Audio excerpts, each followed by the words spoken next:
Et si tout ce que tu crois sur la victoire était faux, t'es-tu déjà demandé pourquoi, malgré tant d'efforts, tant de dévouement, tant de luttes, tu as quand même l'impression d'être toujours un pas en arrière? Pourquoi? Même en planifiant, tu te sens frustré. Même en essayant, tu abandonnes. Même en te battant, le monde ne semble pas reconnaître ton engagement. Peut-être que le problème ne vient pas du monde. Peut-être que le champ de bataille que tu essaies de conquérir n'est même pas le vrai. Il y a plus de 2000 ans, un homme nommé Sun Tzu a compris cela avec une clarté qui nous échappe encore aujourd'hui. Il ne parlait pas de développement personnel ni de productivité. Il parlait de guerre, mais pas celle que tu imagines.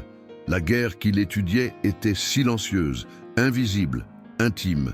La guerre qui commence bien avant le premier pas, la première parole, le premier affrontement. Sun Tzu était un général, mais aussi un philosophe, un stratège, un poète du silence, un homme enveloppé de mystères qui vivait dans la Chine ancienne, à une époque où gagner signifiait survivre et perdre, c'était la fin.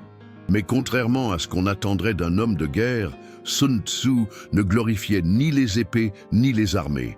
Son idéal de victoire était bien plus raffiné et bien plus effrayant pour ceux qui vivent sous l'emprise de l'impulsion. Il disait « La plus grande victoire est celle qui ne nécessite aucun combat.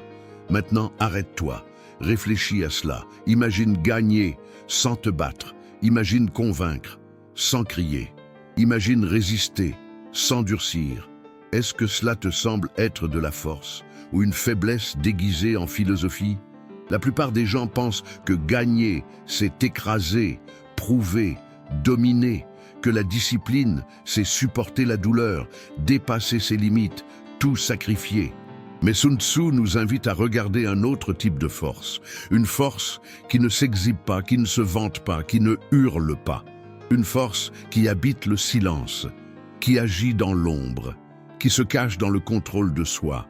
Et c'est peut-être pour cela que ces enseignements ont traversé les siècles, les empires, les langues et les modes, parce qu'ils ne s'adressaient pas seulement aux soldats.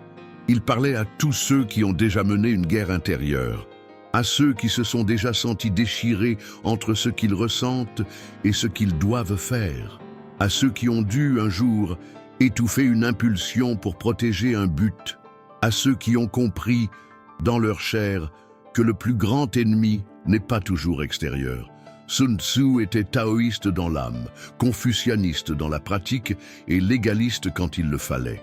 Il comprenait que l'ordre naît de l'équilibre, que le pouvoir n'a pas besoin d'être visible pour être réel, et qu'un bon chef, avant de diriger les autres, doit d'abord savoir se diriger lui-même. Mais voici la vraie question. Est-ce que tu te diriges toi-même ou est-ce que tu réagis simplement au monde? As-tu remarqué à quel point nous vivons en mode automatique? Nous nous réveillons en vérifiant les notifications, passons la journée à sauter d'une distraction à l'autre, réagissons impulsivement, mangeons sans attention, parlons sans réfléchir et dormons l'esprit tournant autour de tout, sauf de nous-mêmes. As-tu remarqué combien de décisions dans ta journée ont été prises par peur, par précipitation ou par anxiété? Combien de mots tu as prononcés sans conviction? Combien de fois tu as dit « oui » alors que tu voulais dire « non » ? Combien de fois tu t'es tu alors que tu savais que tu devais parler?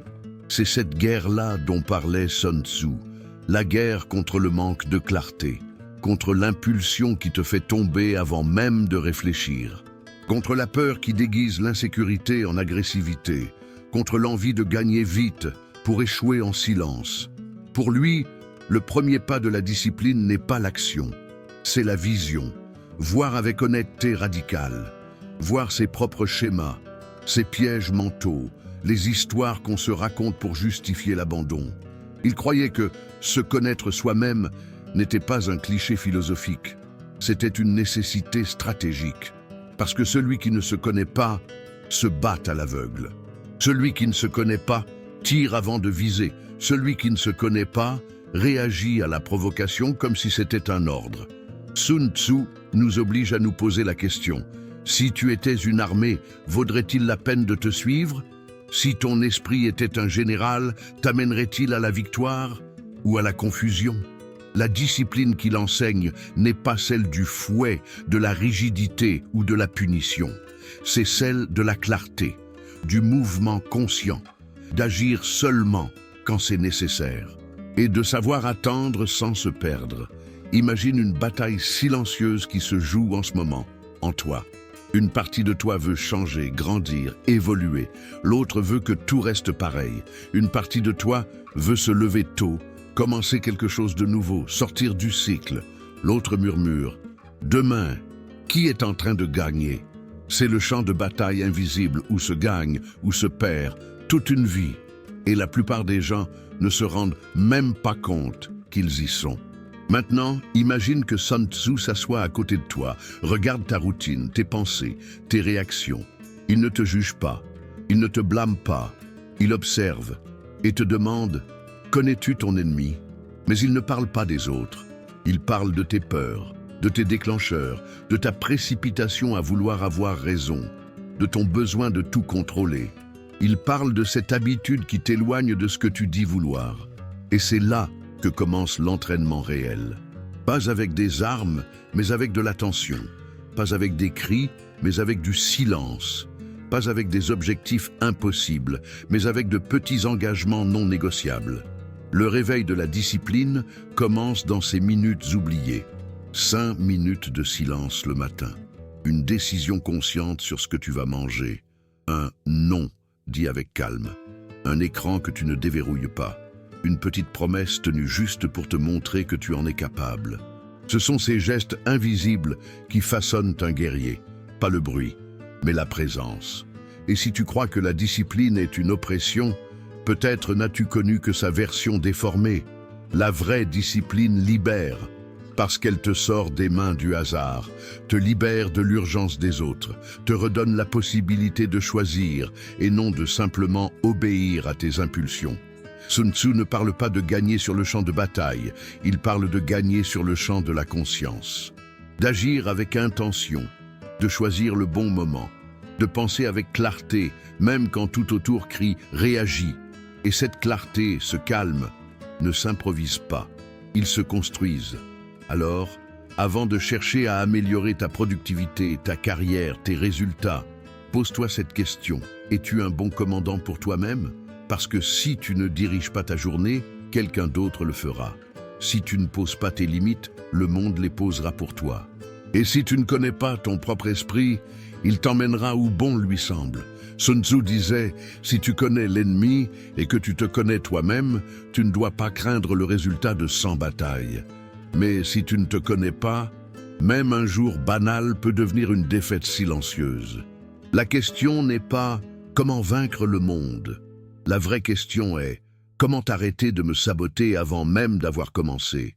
C'est pour cela que, dans cette vidéo, nous allons entrer dans l'esprit de l'un des plus grands stratèges de l'histoire, mais pas pour remporter des guerres extérieures, pour gagner celles qui comptent vraiment, celles que tu mènes chaque jour, en silence, contre ce qui t'empêche d'être entier. Parce que tu peux avoir tous les outils, tous les plans, toute la volonté du monde, mais si tu ne te vains pas toi-même, tout le reste s'écroule. Et maintenant, après tout cela, il ne reste peut-être qu'une seule question. Es-tu prêt à devenir ton propre commandant ? La plupart des défaites commencent quand on agit juste pour se sentir mieux. Arrête-toi un instant et réfléchis. Combien de décisions as-tu prises cette semaine, simplement pour apaiser une émotion passagère ? Peut-être as-tu répondu à un message sous le coup de la colère. Peut-être as-tu mangé quelque chose que tu t'étais promis d'éviter. Peut-être as-tu acheté, publié, dit ou abandonné, juste pour essayer d'anesthésier un malaise que tu n'as même pas eu le temps de nommer. La vérité est simple et brutale. Beaucoup de gens perdent des batailles qu'ils n'auraient jamais eu besoin de mener, parce qu'ils confondent impulsion et action. Et c'est là que Sun Tzu nous désarme avec une phrase déconcertante. La plus grande victoire est celle qui ne nécessite pas de combat. Cette phrase, prononcée il y a plus de 2000 ans, contient à la fois un poison et un remède. Elle défie tout ce qu'on nous a appris sur la force. Parce que dans l'imaginaire collectif, être fort, c'est aller jusqu'au bout. C'est se battre jusqu'à la dernière goutte. C'est faire face à tout, sans jamais reculer. Mais Sun Tzu dit l'inverse. La véritable force réside dans le fait de ne pas combattre quand ce n'est pas nécessaire. Gagner sans conflit, agir avec intelligence, pas avec tension. Et cela, pour ceux qui ont été entraînés à réagir constamment, ressemble presque à de la lâcheté. Mais, et si c'était de la sagesse? Il existe une vieille histoire à propos de Sun Tzu qui illustre cela mieux que n'importe quelle théorie. Pendant une période de tension entre l'état de Wu, où Sun Tzu était général, et un état voisin qui menaçait d'envahir, tout le monde s'attendait à une riposte immédiate. Les soldats étaient prêts, les généraux étaient impatients. On attendait une contre-attaque fulgurante. Mais Sun Tzu ne fit rien, rien. Pas de troupes en marche, pas de discours enflammés, seulement le silence et l'observation. Les jours passèrent, puis les semaines. Et alors, l'impensable se produisit. L'armée ennemie commença à battre en retraite. Pas par peur de la force de Wu, mais à cause du doute, de l'incertitude générée par ce silence stratégique, de la méfiance face à une éventuelle embuscade. L'ennemi s'effondra de l'intérieur, se divisa et abandonna, sans qu'une seule flèche ne soit tirée. Voilà la victoire dont parlait Sun Tzu, celle qui ne dépend pas de la force brute, celle qui naît de la clarté, du contrôle intérieur, de la patience qui déstabilise l'autre plus que n'importe quelle attaque. Et si tu crois que cela n'a rien à voir avec ta vie, réfléchis à nouveau. Combien de fois t'es-tu lancé dans des disputes inutiles? Combien de fois as-tu pris des décisions qui semblaient libératrices sur le moment, mais amères par la suite? Combien de fois as-tu regretté d'avoir parlé ou d'être resté silencieux? Être stratégique, ce n'est pas être calculateur, c'est être lucide. C'est avoir le courage de faire un pas en arrière quand tout en toi crie pour une réaction immédiate. C'est voir que la bataille émotionnelle d'aujourd'hui peut devenir la défaite morale de demain. Imagine cette scène. Tu es en réunion. Tu présentes une idée avec enthousiasme et ton supérieur, sans détour, la ridiculise devant tout le monde. Tu sens la chaleur monter. Ta poitrine se serre. Ton orgueil réclame vengeance. La réponse cinglante est prête à jaillir. Ironique, tranchante, destructrice. Mais tu respires. 3 fois. En silence, et tu ne dis rien. Plus tard, tu lui parles, en privé. Tu t'exprimes avec fermeté, mais sans agressivité. Tu expliques ce que tu as ressenti. Tu maintiens ton intention, et tu termines avec dignité. Tu n'as pas reculé, tu as gagné. Car gagner, selon Sun Tzu, ce n'est pas détruire l'autre, c'est protéger ton centre intérieur. Beaucoup pensent que la discipline consiste à faire plus. S'entraîner plus, travailler plus, dormir moins, souffrir davantage. Mais la discipline que propose Sun Tzu est encore plus exigeante. C'est la discipline de ne pas faire, ne pas répondre, ne pas riposter, ne pas te jeter dans la boue juste parce qu'on t'y a provoqué. Il est facile de frapper quand on est frappé. Ce qui est difficile, c'est de choisir où ne pas investir ton énergie. Facile de prouver qu'on a raison. Difficile de choisir la paix, facile d'agir pour soulager une émotion, difficile d'attendre qu'elle passe sans agir. Tu veux savoir ce qu'est la force? La force, c'est entendre une critique injuste sans laisser cela briser ton estime de soi. C'est voir la provocation et ne pas entrer dans le jeu qu'on attend de toi. C'est ressentir la colère et décider quoi en faire avant qu'elle ne décide pour toi. Maintenant, imagine appliquer ça dans ta vie quotidienne, dans la file du supermarché, quand quelqu'un te bouscule sans s'excuser, dans les embouteillages, quand un conducteur t'insulte sans raison, lors d'un dîner de famille, quand un proche te lance des piques à peine voilées, quand tu choisis de ne pas répondre à un commentaire passif-agressif sur les réseaux. Ce sont les micro-champs de bataille de la vie moderne. Où gagner, ce n'est pas briller, c'est ne pas se perdre. Sun Tzu croyait que le véritable guerrier est celui qui connaît tout le terrain. Pas seulement la pièce qui bouge maintenant, mais l'échiquier entier. Il disait « Prépare-toi pour ce qui est difficile tant que c'est encore facile. Fais ce qui est grand tant que c'est encore petit. » Autrement dit, pense avant, respire avant, agis avec vision. Et oui, cela demande de l'entraînement. Alors, commence avec de petits défis. Prends une douche froide, même si ton corps réclame du chaud. Assieds-toi 5 minutes en silence avant de dormir. Résiste à l'envie de regarder ton téléphone les 2 premières heures de la journée. Pas comme une punition, mais comme un entraînement. Un entraînement pour muscler ce que personne ne voit, le self-control. Parce que le monde est rempli d'experts en explosion, mais il y a de moins en moins de gens capables de se taire à l'intérieur avant d'agir à l'extérieur. Et tu diras peut-être, mais je suis trop émotif, je n'arrive pas à me contrôler, j'explose sans réfléchir. D'accord. Et si ce n'était pas un défaut, mais une fragilité que l'on peut entraîner, Sun Tzu ne nous demande pas d'être parfait, il nous invite à nous entraîner, à rater avec conscience, à échouer avec dignité, à recommencer, non pas pour être vu, mais pour se respecter soi-même. Tu sais pourquoi? Parce qu'au fond, ce n'est pas le monde qui a besoin de ta réaction. C'est toi qui as besoin de rester fidèle à ton intégrité. Alors, la prochaine fois que tu sentiras l'envie de répondre avec force, souviens-toi, le plus fort est celui qui n'a pas besoin de le faire. Et ça change tout, parce que ça te rend maître de ton énergie.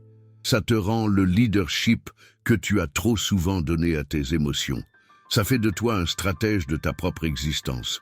Et si tu penses que c'est trop beau, trop idéaliste, souviens-toi, chaque jour, la vie t'offre de nouveaux terrains de bataille. Certains seront petits, subtils, presque invisibles, d'autres seront intenses, publics, décisifs. Mais ils ont tous un point commun, tu auras toujours le choix entre réagir ou agir avec intention. Et plus tu t'entraînes, plus vite tu vois clair, plus tu deviens lucide, moins tu gaspilles d'énergie. C'est la victoire sans guerre, c'est la discipline invisible, mais qui change tout. Et si ce message t'a touché, si tu as pensé à un choix que tu aurais pu faire autrement, ou à une bataille que tu peux éviter demain, alors je t'invite à continuer ce chemin avec nous. Ici, sur cette chaîne, on ne vend pas de recettes miracles.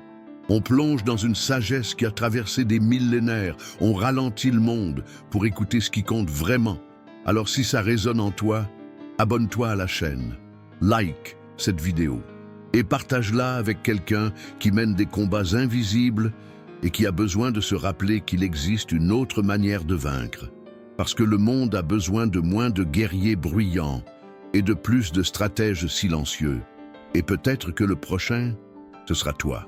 Et si tu avais déjà perdu avant même de commencer, c'est étrange à imaginer, mais la majorité des défaites commencent dans le silence. Pas dans l'affrontement, pas dans la dispute, pas dans la crise, mais bien avant, au moment où tu as décidé qu'il était plus facile d'ignorer, de repousser ou d'improviser. Tu vois, les batailles les plus difficiles que tu mènes aujourd'hui sont souvent l'écho de décisions que tu n'as pas prises hier. Sun Tzu disait « Les guerriers victorieux gagnent avant le combat. Les perdants, eux, combattent d'abord et essaient ensuite de gagner. » Cette phrase change tout, parce qu'elle révèle quelque chose que personne ne veut admettre. Tu ne perds pas parce que tu échoues, tu perds parce que tu arrives sans préparation. Et ce qui te manque, ce n'est ni le talent, ni la chance, c'est une structure. Mais la structure, ce n'est pas de la rigidité. La structure, c'est la liberté. C'est ce qui te permet de créer, de décider, d'affronter, sans t'effondrer au moindre imprévu. Alors dis-moi, combien de fois te réveilles-tu avec le sentiment que la journée t'engloutit avant même d'avoir mis un pied par terre? Combien de fois cours-tu toute la journée, sans même avoir choisi où tu vas? Combien de fois ton temps est-il dicté par les urgences des autres, pendant que tes propres projets prennent la poussière dans un tiroir? La vérité est inconfortable. Tu vis en réaction parce que tu ne t'es pas préparé à l'action. Et c'est là qu'entre en scène la discipline invisible, celle que personne n'applaudit, mais qui soutient tout. Sun Tzu comprenait cela à la perfection. Il existe un épisode légendaire où un roi doutait de ses capacités. Ce roi lui demanda de former, en une seule journée, un groupe de femmes de la cour comme s'il s'agissait de soldats. Des servantes, sans expérience, sans entraînement, sans esprit militaire. Sun Tzu accepta. Il donna des ordres simples, expliqua clairement ce que chacune devait faire. Au son du tambour, elles devaient marcher et se retourner à l'unisson. Mais elles rirent, elles jouèrent, elles ignorèrent. Sun Tzu ne cria pas, ne les humilia pas, ne perdit pas le contrôle. Il réaffirma simplement ses ordres, avec fermeté et calme. Et au deuxième coup de tambour, elles obéirent, avec précision. Ce qu'il leur a enseigné, ce n'était pas la guerre, c'était la préparation, la clarté, le commandement intérieur. Maintenant, arrête-toi et regarde ta propre vie. As-tu la clarté des ordres que tu te donnes à toi-même?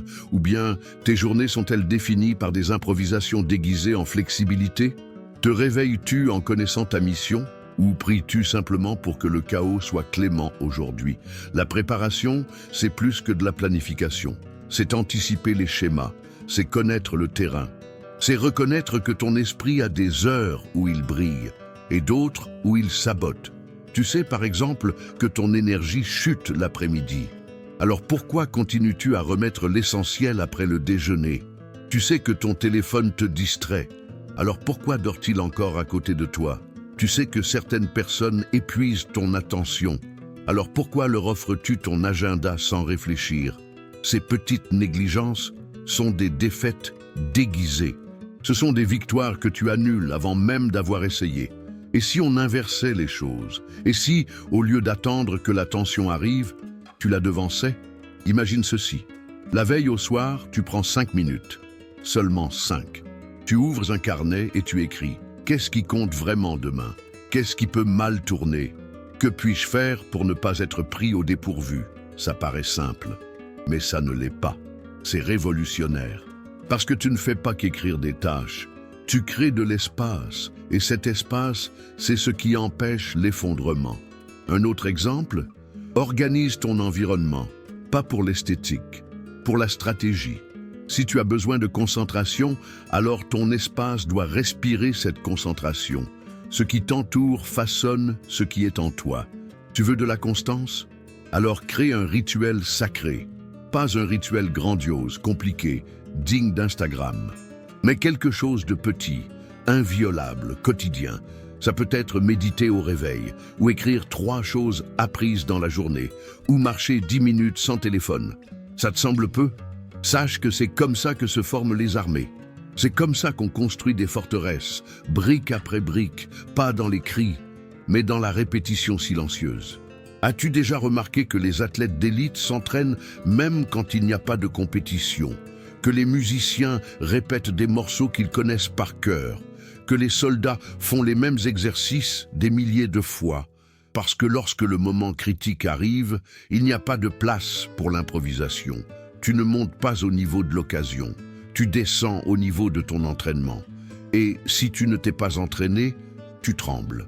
Tu as déjà vu quelqu'un essayer de gérer une crise sans préparation émotionnelle? C'est comme essayer de ramer avec une barque trouée en pleine tempête. C'est laid, c'est tragique. Et souvent, c'est évitable. Sun Tzu disait « Celui qui est préparé à tout sera rarement surpris ». Mais la plupart des gens vivent sans préparation. Pas par manque d'intelligence, mais par excès de distraction. Tu as remarqué comme la société récompense ceux qui réagissent vite et non ceux qui réfléchissent bien? Comment nous sommes devenus esclaves de l'urgence, du tout de suite, du « fais-le pour hier ». Mais l'urgence constante est le symptôme d'un manque de stratégie, d'un manque de préparation, d'un manque de discipline silencieuse. Et cette préparation exige une chose inconfortable, l'introspection. Tu dois savoir où tu tombes habituellement, quels sont tes pièges, tes heures creuses, tes cycles d'auto-illusion. Ce n'est pas de la faiblesse, c'est de l'intelligence militaire. Un général ne part pas à la guerre sans connaître la carte. Pourquoi commences-tu ta journée sans connaître la tienne? La discipline qui gagne, ce n'est pas celle du héros épique qui crie « J'ai réussi » en fin de journée. C'est celle du guerrier invisible qui s'est préparé dans le silence et n'a jamais eu besoin de crier. La préparation est le secret le plus ignoré de la réussite, et aussi le plus puissant, parce qu'elle ne fait pas de buzz, elle ne reçoit pas d'applaudissements, elle ne brille pas, mais elle soutient tout. Et si tout cela te semble loin, respire. Commence petit, 5 minutes par jour, une habitude. une décision prise à l'avance, un non dit avant que le chaos n'arrive. Parce que lorsque tu es préparé, l'imprévisible ne t'effraie pas. Il t'invite simplement à t'adapter. Et ça, c'est une autre forme de victoire, et si garder le silence était l'acte le plus puissant d'un leader. As-tu remarqué à quel point nous sommes tous désespérés d'être vus? On publie, on réagit, on commente, on montre tout, on partage tout. Comme si le silence était un signe de faiblesse, comme si l'intimité éveillait la méfiance, comme si chaque idée, chaque émotion, chaque projet devait être exhibé, validé, confirmé immédiatement. Mais et si le vrai pouvoir résidait justement dans la retenue, dans le fait de cacher, dans le fait de protéger? Sun Tzu, ce stratège silencieux que nous suivons depuis la première partie, affirmait avec une clarté qui dérange encore aujourd'hui. Toute guerre est fondée sur la tromperie. Respire profondément, parce que cela ne parle pas de manipuler les autres, mais de protéger ce qui est précieux, y compris de soi-même. Tu connais cette envie irrésistible d'annoncer que tu as commencé un nouveau projet? Ce besoin presque physique de donner ton avis juste pour exister? Ou cet élan de trop expliquer quand tu te sens attaqué? Voilà. Ce genre de sincérité est souvent un manque de maîtrise déguisé. Et la vraie discipline, c'est savoir ce qu'il ne faut pas dire, ce qu'il ne faut pas montrer, ce qui n'a pas besoin d'être prouvé. Imagine la scène suivante. Tu as une idée brillante, une idée qui te fait vibrer. Un plan qui, s'il fonctionne, peut tout changer. Dans l'enthousiasme, tu la partages, peut-être même avec plusieurs personnes. La réponse? Du scepticisme, de l'ironie, un « ah, cool » glacial. Et soudain, ce feu intérieur s'éteint. Tu l'as déjà vécu? Sun Tzu enseignait que le véritable guerrier protège sa position, pas par lâcheté, mais par stratégie. Car au début, toute idée est fragile, toute décision est sensible, et toute intention nouvelle est vulnérable aux regards extérieurs. Il disait, quand tu es capable de paraître faible alors que tu es fort, et inactif alors que tu es en mouvement, alors tu es invincible. C'est dérangeant, parce qu'on nous a appris que la transparence totale est une vertu. Mais peut-être que l'exposition excessive n'est qu'un autre nom pour la vulnérabilité gaspillée. Tu as déjà partagé un projet, puis sabordé toi-même ton élan pour ne pas décevoir ceux qui attendaient ton échec? Tu as déjà parlé avec tant d'enthousiasme que la pression du lendemain a tué toute la joie du processus? Alors comprends ceci, se contenir, ce n'est pas mentir. Se contenir, c'est protéger, et protéger exige de la discipline. Sun Tzu considérait la dissimulation comme un pilier de la victoire, non pas parce qu'il encourageait le mensonge, mais parce qu'il comprenait que l'effet de surprise est souvent plus décisif que la force brute. Maintenant, pense à ton quotidien. Combien de fois as-tu révélé ta position trop tôt, exprimé ce que tu ressens à quelqu'un qui ne sait pas écouter, partager une douleur à quelqu'un qui n'a pas la solidité pour l'accueillir, t'expliquer trop longuement alors qu'un silence suffisait? As-tu remarqué que le monde récompense ceux qui parlent fort, mais respecte ceux qui parlent peu, et avec intention? La discipline que Sun Tzu propose à ce stade du chemin, c'est celle de la retenue pour protéger ce qui est encore en gestation. C'est garder le cap loin des projecteurs. C'est comprendre que le pouvoir ne réside pas dans le fait d'être compris par tous, mais dans la fidélité à ce qui compte, même dans l'ombre. Et oui, c'est difficile, parce qu'à chaque désir de grandir, un conflit intérieur surgit. Une partie de toi veut partager, cherche la reconnaissance, espère du soutien. L'autre partie sait, ce qui est fragile, exposé trop tôt, devient bruit. Et le bruit, une fois installé, est difficile à faire taire.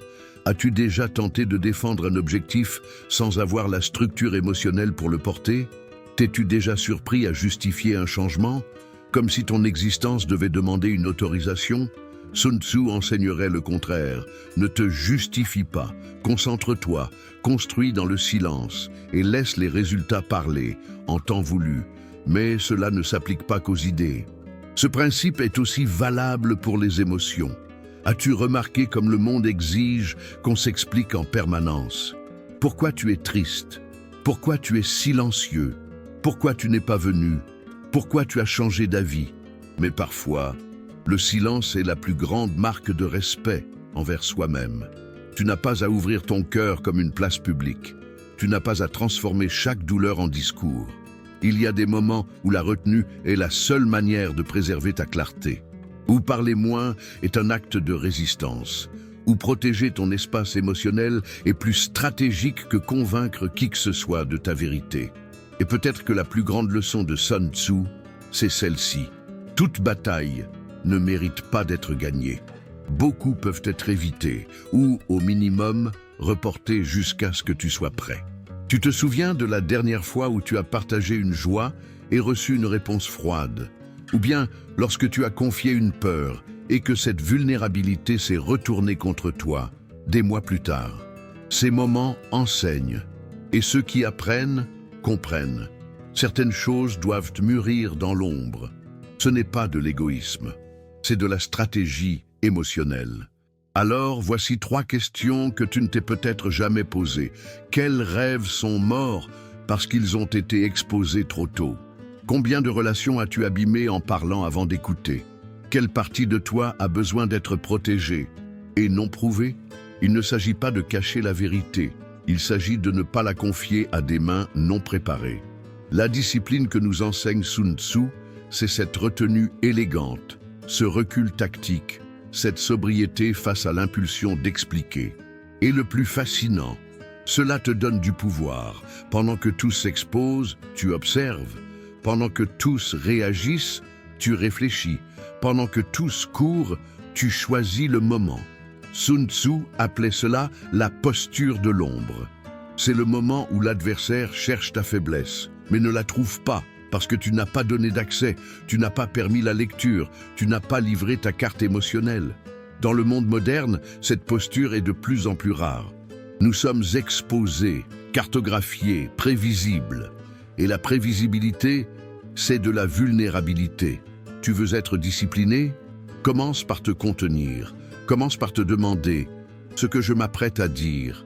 Est-ce que cela aide ou me soulage simplement? Est-ce que cela connecte ou expose? Est-ce que cela protège ou me vide? Une réponse honnête à ces questions, c'est déjà une forme de victoire, car celui qui maîtrise ce qu'il ressent n'a rien à prouver. Et le silence, quand il est bien utilisé, est plus tranchant que 1000 arguments. Après tout, si tu étais ton propre général, te confierais-tu un secret stratégique? Ou l'aurais-tu déjà révélé? Avant que la première flèche soit tirée, le choix t'appartient. Et le champ de bataille commence, encore une fois, à l'intérieur. Et si résister était justement ce qui te brise? La plupart des gens confondent force et rigidité. Ils pensent qu'être fort, c'est ne jamais changer. Que rester déterminé, c'est s'en tenir coûte que coûte au plan initial. Mais si je te disais que beaucoup de tes échecs sont nés de ton entêtement à suivre une voie qui n'avait déjà plus de sens? Sun Tzu nous offre une métaphore déroutante et essentielle. L'eau façonne son cours selon la nature du terrain qu'elle traverse. Pense à cela. L'eau, elle n'a pas de forme fixe. Elle n'a pas d'ego. Elle ne résiste pas au virage. Elle ne lutte pas contre l'obstacle. Elle contourne. Elle s'ajuste. Elle passe. Et pourtant, elle arrive. Voilà la discipline que le monde n'enseigne pas. La discipline qui ne se brise pas lorsque le plan s'écroule. Celle qui ne s'effondre pas quand la routine change, que le corps fatigue ou que la vie ne collabore pas. Celle qui continue, même sans les conditions idéales. Tu t'es déjà frustré pour avoir manqué une habitude un seul jour. Et tu as tout abandonné comme si c'était un échec total. Tu as déjà essayé de garder exactement la même routine alors que ta journée, ton corps, ton esprit et ton contexte étaient totalement différents? Eh bien oui, la rigidité déguisée en discipline est un piège. C'est le genre de force qui s'effondre au premier impact, parce que le monde ne respecte pas ton plan. La vie n'est pas prévisible. Et si tu n'apprends pas à te mouvoir comme l'eau, tu te briseras. Tu sais pourquoi? Parce que tout change. L'humeur change, l'énergie change, l'environnement change, les gens changent, et toi aussi tu changes, même si tu ne t'en rends pas compte. Alors la question que poserait Sun Tzu ne serait pas « Peux-tu garder une routine parfaite ?» mais bien « Peux-tu continuer même quand tout part en vrille ?» Imagine l'eau face à un rocher. Elle ne crie pas, elle ne pousse pas, elle observe. Elle s'incline, elle passe en dessous ou elle glisse sur les bords, mais elle ne perd jamais son flux. Tu as déjà vécu des journées où tout allait de travers le matin et tu as quand même décidé d'avancer, ou fais-tu encore partie de ceux qui disent « c'est foutu » et laissent la frustration ruiner le reste de la journée? Voici le micro-conflit que peu ont le courage d'affronter. Tu veux du progrès ou tu veux de la perfection? Parce que celui qui exige la perfection recommence sans cesse, mais celui qui comprend la fluidité avance toujours.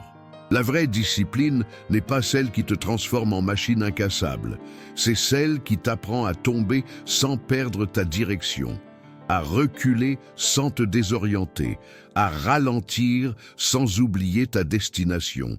Tu veux un exemple? Tu avais prévu de te lever à 6 heures, mais tu as cédé au sommeil. Tu t'es levé à 8 heures. Tu as alors deux options. Te blâmer, dire que ta journée est fichue et répéter les mêmes schémas qui t'enfoncent. Ou respirer, accepter, t'adapter et faire une version allégée de ton rituel. La première option semble cohérente avec l'idée d'engagement. Mais c'est la deuxième qui te permet d'avancer. As-tu déjà réalisé combien de rêves se sont perdus parce que celui ou celle qui les portait attendait les conditions idéales pour agir? Sun Tzu comprendrait cela avec une lucidité tranchante. Le champ de bataille change, l'ennemi change, le climat change. Et le général qui n'adapte pas sa stratégie enterre ses soldats. Pourquoi penses-tu que ce serait différent pour tes plans? Tu t'es déjà rendu compte que parfois, ta plus grande souffrance vient du frottement entre ce qui devrait être et ce qui est réellement. Tu t'es surpris à dire des phrases comme « Je ne peux me concentrer que le soir ». Si je ne commence pas la journée avec de la méditation, je suis improductif. Le day, mon petit déjeuner n'est pas parfait, tout va de travers. Ces phrases semblent inoffensives, mais ce sont des liens invisibles, des limitations apprises, des croyances rigides déguisées en connaissance de soi. La discipline, ce n'est pas garder tout identique, c'est rester fidèle à l'essentiel, même quand tout autour change. Et pour cela, tu dois comprendre la différence entre l'essence et la forme. La forme change, l'heure, le lieu, l'outil. L'essence reste. La concentration, l'intention, l'engagement. Peux-tu conserver ton essence, même en changeant de forme? Peux-tu rester fidèle à ton but, même si la réalité te demande un autre rythme? Imagine quelqu'un traversant une rivière. S'il essaie de marcher comme sur la terre ferme, il coule. Mais s'il apprend à nager, à se mouvoir autrement, il traverse. Es-tu en train d'essayer de marcher dans des eaux profondes avec les chaussures de la terre sèche? C'est le genre de réflexion qui demande de l'humilité. Parce que l'ego adore les routines fixes. Elles nous donnent une fausse impression de contrôle. Mais il suffit d'un seul accroc et tout s'écroule. Tu veux vraiment de la discipline? Alors apprends à bouger avec intelligence, pas avec rigidité. Et voici une provocation finale. Combien de tes objectifs n'avancent pas parce que tu attends le bon moment? Combien de projets n'as-tu pas encore lancés parce que ce n'est pas encore le moment? Combien de fois as-tu dit « je reprends lundi » et tu n'as jamais repris? Peut-être que tu n'as pas besoin de tout recommencer. Peut-être que tu as juste besoin de reprendre là où tu t'es arrêté, comme tu peux. Sun Tzu aurait compris cela avec la légèreté de celui qui ne cherche pas la perfection, mais l'impact, de celui qui n'attend pas le moment idéal, mais crée de l'espace dans le moment présent. Il dirait « Ne lutte pas contre le virage, n'attaque pas l'obstacle, adapte-toi comme l'eau, mais ne cesse jamais de couler. » Et si cela a résonné en toi, alors la transformation a déjà commencé. Parce que la véritable discipline n'est pas une force qui durcit, c'est une intelligence qui façonne.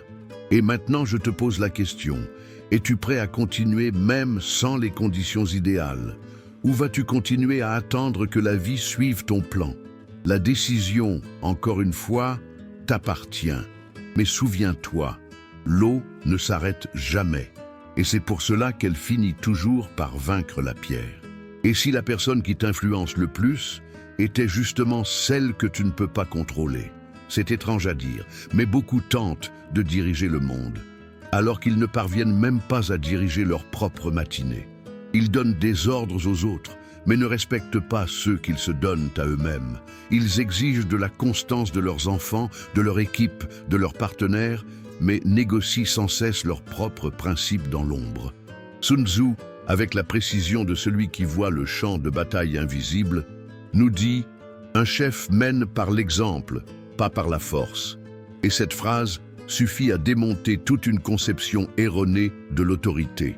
Peu importe combien de citations inspirantes tu publies, peu importe à quel point ta voix semble ferme en public, si ta routine contredit tes paroles, le monde le sent. T'es-tu déjà senti perdu, même avec un plan? As-tu déjà eu cette impression d'être entouré de tâches, d'objectifs et de personnes? Mais quand toi, tout est désorganisé, désaligné, sans gouvernail, ce sentiment porte un nom, l'absence de leadership intérieur. Et peut-être que tu te demandes, mais comment ça? Je suis responsable, je remplis mes fonctions, j'obtiens des résultats. Oui. Mais t'écoutes-tu vraiment? Tu respectes les engagements que tu prends avec ta propre conscience? Tu restes fidèle à tes intentions, même quand personne ne regarde? Sun Tzu croyait que diriger, ce n'est pas ordonner, c'est incarner. C'est vivre d'une manière tellement alignée avec tes valeurs que ta simple présence transforme l'atmosphère. On raconte que dans l'une des campagnes les plus difficiles qu'il ait menées, Sun Tzu a fait face à un problème courant dans les armées en guerre, la faim. Les rations s'épuisaient, le moral chutait, la révolte grondait. N'importe quel général ordinaire aurait fait un discours enflammé, aurait menacé, forcé. Sun Tzu a choisi autrement, il a mangé le même riz rance que ses soldats, bu la même eau trouble, dormi à même le sol, à leur côté. Il n'a pas crié, n'a pas exigé de loyauté, ne s'est pas justifié. Il a simplement vécu le leadership qu'il prônait. Et petit à petit, les troupes se sont réalignées. Non parce qu'elles y ont été contraintes, mais parce qu'elles ont été inspirées. Maintenant, transpose cela à ta propre vie. Tes habitudes te suivraient-elles? Si tu étais divisé en deux, un toi en chef, l'autre en suiveur, obéirais-tu à toi-même ou te traiterais-tu d'incohérent? C'est une question que beaucoup évitent, parce qu'elle demande un affrontement. Et le premier affrontement du véritable leadership se fait face au miroir. Sun Tzu le savait, il ne dirigeait pas avec son ego, il dirigeait avec cohérence. Et la cohérence, mon ami, a un prix élevé. Elle exige que tu alignes ce que tu penses, ressens et fais, même quand personne ne regarde. Elle exige que tu sois la personne que tu voudrais suivre, chaque jour, sous pression, dans l'ennui, dans la fatigue. T'es-tu déjà demandé pourquoi il est si facile de soigner ton apparence extérieure et si difficile de soigner ta posture intérieure? Tu passes des heures à choisir la tenue idéale, à peaufiner ton feed, à calibrer tes mots. Mais combien de temps accordes-tu au silence qui précède une décision? Quelle valeur donnes-tu à une promesse faite uniquement à toi-même? C'est là que naît le vrai leadership. Sun Tzu n'était pas un motivateur de masse, c'était un maître de l'invisible. Il savait que le véritable impact ne réside pas dans l'instruction, mais dans l'exemple. Et peut-être que le fondement le plus profond de la discipline est celui-ci. Te diriges-tu toi-même ou te fais-tu entraîner par la vie, ballotté par les impulsions, la fatigue, les distractions et des excuses bien formulées? Es-tu capable de te dire non avec autant de fermeté que celle que tu exiges des autres? As-tu le courage de maintenir une décision impopulaire simplement parce qu'elle est cohérente avec tes valeurs? Parce que diriger, c'est ça, c'est la capacité de rester, de ne pas se trahir, de ne pas se perdre dans le vacarme extérieur. Et oui, c'est solitaire. Parfois, personne ne comprendra. Parfois, tu seras mal interprété, critiqué, mis de côté. Mais Sun Tzu savait que la force d'un chef ne repose pas sur le consensus, mais sur la fermeté silencieuse de celui qui sait qui il est. Alors, voici un exercice pratique, brutal mais essentiel. Ce soir, avant de dormir, fais une liste des 5 derniers engagements que tu as pris envers toi-même et que tu as abandonnés. Cela peut être très simple. J'ai dit que je me coucherais tôt. J'avais promis de ne pas consulter mon téléphone avant 9 heures. J'avais décidé de m'entraîner, même sans envie. Ensuite, écris à côté la raison de l'abandon, l'excuse utilisée, l'impact ressenti. Enfin, observe cette liste comme un général observe son champ de bataille. Pas avec culpabilité, mais avec stratégie. Tu ne cherches pas à te punir, tu cherches à commander. Parce que tant que tu n'as pas de clarté sur les endroits où tu échoues envers toi-même, toute tentative de diriger les autres ne sera qu'une mise en scène fragile. Tu veux être admiré ou tu veux être intègre, tu veux être écouté ou être digne de confiance.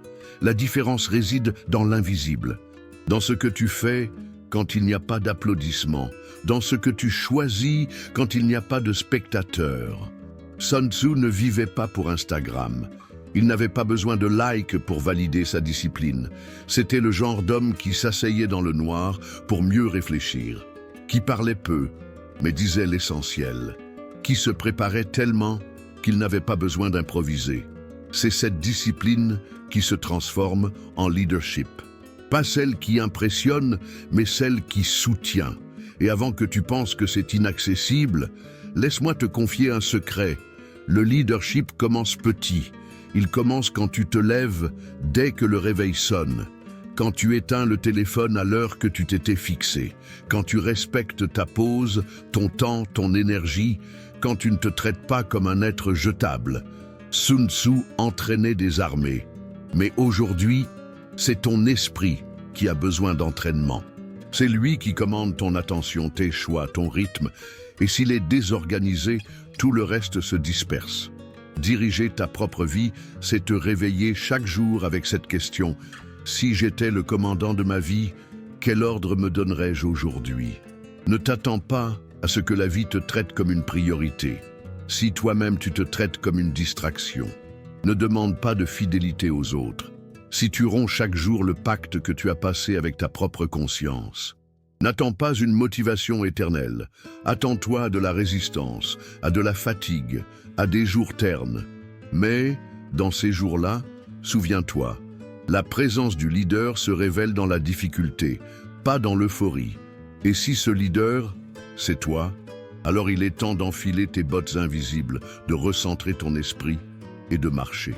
Même si personne ne regarde, même si personne n'applaudit, même si tu dois recommencer à zéro. Parce qu'au fond, la seule personne qui marchera avec toi chaque jour de ta vie, c'est toi. Si tu n'es pas digne de confiance pour toi-même, personne d'autre ne le sera. Et si le plus grand signe d'évolution était justement ce que personne ne remarque? Tu es arrivé jusqu'ici, et cela en dit déjà long. Peut-être que tu ne sais même pas pourquoi. Peut-être que tu as commencé par curiosité, distraitement, presque sans intention. Mais quelque chose t'a fait continuer. C'était juste un paragraphe, puis un autre. Et quand tu t'en es rendu compte, tu étais là, à regarder en toi comme tu ne l'avais pas fait depuis longtemps. Et maintenant, il n'est plus possible de faire semblant que rien n'a changé, parce que quelque chose a bel et bien changé. Pas dans le monde extérieur, qui reste bruyant, instable, effréné. Mais en toi, un rouage s'est remis en mouvement, un déclic, un malaise nouveau, une lucidité inconfortable, de celle qu'on tente d'éviter mais qui revient de plus en plus fort. Tu n'as peut-être pas encore les réponses, mais tu as quelque chose d'encore plus précieux, des questions qui font enfin sens, des questions que tu as évitées pendant des années. Des questions que tu as repoussées parce que tu savais que les réponses exigeraient des changements. Et changer, tu le sais, a un prix. Mais maintenant que tu es ici, face à tout ce qui a été dit, ressenti, remué, il ne reste qu'une seule question. Et maintenant ?